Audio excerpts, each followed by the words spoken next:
एक छत के नीचे गरीब मरीजों का भी इलाज हो सकता है।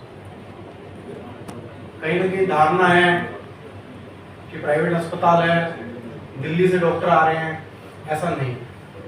हमारा मकसद आपको दिल्ली के शोर शराबे से बचाने का, हमारा मकसद आपको दिल्ली के ट्रैफिक से बचाने का, और सबसे बड़ा जो हमारा मकसद है वो दिल्ली के पोल्यूशन से बचाने का। अगर दिल्ली के डॉक्टर आकर, मेरे को नहीं लगता 21वीं सदी में आर्थिक स्थिति अभी हमारी उतनी अच्छी नहीं है, आज भी हम विश्व में अग्रिम पंक्ति में तीसरे चौथे नंबर पर आर्थिक स्थिति में खड़े हैं, आप हम सब लोग जानते हैं। फिर भी वी केयर हॉस्पिटल प्रयास ये कर रहा है कि गरीब आदमी तक इलाज कैसे हो। एक पूरा परिचय नहीं हुआ डॉक्टर हिमानी धिंगरा जी का। ये पहले दिल्ली के एक बड़े अस्पताल में अपनी सेवाएं दे चुकी है। डॉक्टर हिमानी पूरे हरियाणा में मात्र 4-5 पीडियाट्रिक हिमेटो की डॉक्टर हैं जो बच्चों के कैंसर और थैलेसीमिया का इलाज करते हैं। आपकी जानकारी के लिए बहुत से माँ बाप अवेयर ही नहीं है कि कितने सालों तक तो डायग्नोस ही नहीं हो पाता कि उनका बच्चे को दिक्कत क्या है। सपोज करके देखो, आज हमारी अगर कुछ पूंजी हम लोग मांगते हैं तो अपने बच्चों की मांगते हैं। अगर बच्चों को कुछ आंच आ जाए तो पूरा का पूरा परिवार सदमे में हो जाता है, और आप डॉक्टर के पास लेके जा रहे हैं, डॉक्टर डायग्नोस नहीं कर पा रहा। इससे बड़ी चिंता का विषय क्या हो।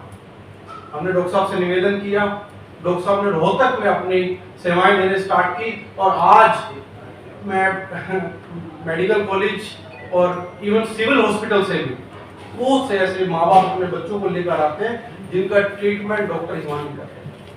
दूसरा एक विषय आया, हमारे माध्यम में डॉक्टर भूषण कतुरिया नहीं है। जो हमारे रोहतक के कुछ बड़े नाम हैं डॉक्टरों के, उनमें एक नाम छोटी आयु में किसी का जुड़ा है तो डॉक्टर भूषण कतुरिया का है।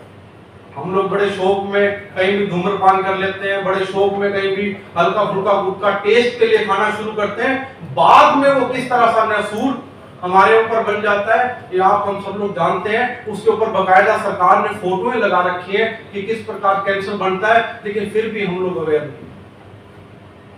मैं कई बार किसी कर्मचारी से, रेडी वाले से, किसी से अगर मैं कुछ फ्रूट या कुछ घर का सामान लेने जाता हूँ तो उसके मुंह में घुटता हूँ, उसको कहता हूँ कि आप एक बार आओ और डॉक्टर भूषण कतुरिया को एक बार आप अपना दिखाओ। वैसा मैं विशेषकर आपको बताना चाहूंगा, हम लोग पैसे नहीं लेते। जो गरीब आदमी हमें पता लगता है कि वो सक्षम नहीं है देने में, तो वी केयर बताने की बात नहीं है, वी केयर हॉस्पिटल उनके इलाज के भी पैसे नहीं लेता। मेरे बहुत से पत्रकार, छायाकार मित्र मेरे पास आते हैं, वो लोग इस बात को जानते हैं।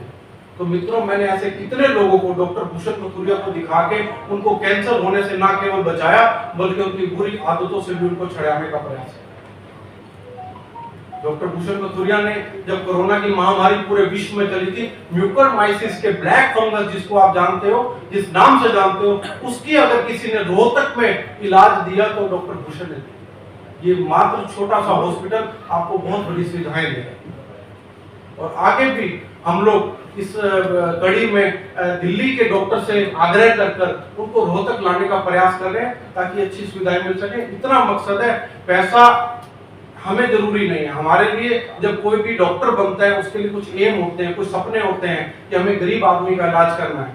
सब लोग सक्षम है, भगवान की दया है, लेकिन इलाज जिसके लिए वो डॉक्टर बने हैं, जिन्होंने अपने 15 साल एक्स्ट्रा, कभी भी डॉक्टर बनने के लिए आपको अपनी पढ़ाई, जो आम लोग पढ़ाई करते हैं उससे 15 साल एक्स्ट्रा लगाने पड़ते हैं, तब वो जाके डॉक्टर बनते हैं। और उनका मकसद इलाज का है, पैसे का नहीं है। और वी केयर उस पे आगे चलेगा। अगर जाने अनजाने अगर हम अपने पद से कहीं दाएं बाएं हो तो सारे मेरे मित्र हैं, आप आकर कान पकड़कर समझा सकते हो। ऐसा अव्वल तो होगा ही नहीं, फिर भी हम लोग 24/7 अवेलेबल हैं। आप लोग सेवाओं को कभी भी क्रॉस आके चेक कर सकते हो। बहुत धन्यवाद। जय हिंद, जय भारत। राजकुमार जी, नया आदेश जारी किया है कि प्राइवेट हॉस्पिटल में मोतियाबिंद, बच्चेदानी और ये किडनी के ऑपरेशन नहीं होंगे, इससे क्या फर्क पड़ेगा? देखो, ये सरकार का निर्णय है, क्योंकि मैं भी सरकार में इसी डिपार्टमेंट में रहा हूँ, तो जवाब तो मैं इतना जरूर दूंगा। कुछ इसमें ना फेरबदल होते रहते हैं, लेकिन उन्होंने आगे इसके ऊपर क्या सोचा। जैसे डायलिसिस पहले नहीं था, आज सरकार ने पूरे हरियाणा में डायलिसिस फ्री कर दी है। कुछ ना कुछ अमेंडमेंट होते रहते हैं, इसके लिए कुछ आगे सोचा होगा, वो जल्द सरकार घोषणा इसको कर दी। तो मरीजों को तो परेशानी होगी ना कि जिन्होंने इस तरह के ऑपरेशन कराने हैं या कोई कितनी थैली निकलवानी है, इमरजेंसी केस होते हैं। उसके लिए वो सरकार ने वीकेयर हॉस्पिटल इसलिए बनाया है कि अगर खुदा न खास्ता किसी को दिक्कत हो तो मैं उसको फ्री में इलाज करूं। उसको भी बाहर कर दिया है जी। बेसिकली कुछ सर्जरी जो है वो प्राइवेट हॉस्पिटल से हटा के गवर्नमेंट सेंटर में कर देंगी है। जैसे हिस्टेक्टमी के बाद किडनी का ऑपरेशन की हम बात कर रहे हैं, जो ओपन वाले होते कट लगा के करते थे, वो ऑपरेशन सरकारी हॉस्पिटल दे देंगे। पर अभी भी जो दूरबीन से होने वाले ऑपरेशन वो प्राइवेट हॉस्पिटल के पास है। दूसरा आपका था मोतियाबिंद वाले, ये भी गवर्नमेंट सेंटर को दे दिए गए हैं। बेसिकली क्या कि गवर्नमेंट की पॉलिसी चेंज होते हुए टाइम ये सिर्फ आयुष्मान के लिए किया गया है ताकि कुछ फंड्स को प्रॉपर्ली यूटिलाइज किया जा सके। सेम जो लेप्रोस्कोप से हम गॉल ब्लैडर निकालते हैं वो हटा दिया गया है, बट अभी भी जो नलकी के ऑपरेशन होने हैं, जो हाई एक्सपर्टीज हैं, वो अभी भी प्राइवेट हॉस्पिटल के पास में है। सेम बच्चेदानी वाला जो हाई एक्सपर्टीज वाला लेप्रोस्कोपी वाला है वो भी अभी प्राइवेट हॉस्पिटल कर सकते हैं। तो ये थोड़ी गवर्नमेंट की पॉलिसीज हैं, जो ज़्यादा स्किलफुल वाले ऑपरेशन अभी भी प्राइवेट सेटअप को दिए गए हैं। जो रूटीन में होने लगे ऑपरेशन वो गवर्नमेंट में दिए गए हैं। हो सकता है टाइम कुछ पेशेंट का डाइवर्सन ज़्यादा हो, पेशेंट को प्रॉब्लम, गवर्नमेंट दोबारा पॉलिसी बना सकते हैं। इसमें अमेंडमेंट होता टाइम टू टाइम कि सरकार को अपने हिसाब से अमेंडमेंट करते रहते हैं फंड्स को प्रॉपर्ली यूटिलाइज करने। और फिलहाल के लिए मरीजों के लिए क्योंकि इतनी भीषण गर्मी में आप लोग उपस्थित हैं आज यहाँ पर, और आप ही वो माध्यम है जिससे कि रोहतक की जनता को पता लगेगा कि हम सब लोग यहाँ पे वीकेयर के साथ उपलब्ध होंगे अब। और कैंसर देखिए बहुत बढ़ रहा है आजकल, कैंसर का इंसिडेंस इंडिया में बहुत ज़्यादा है।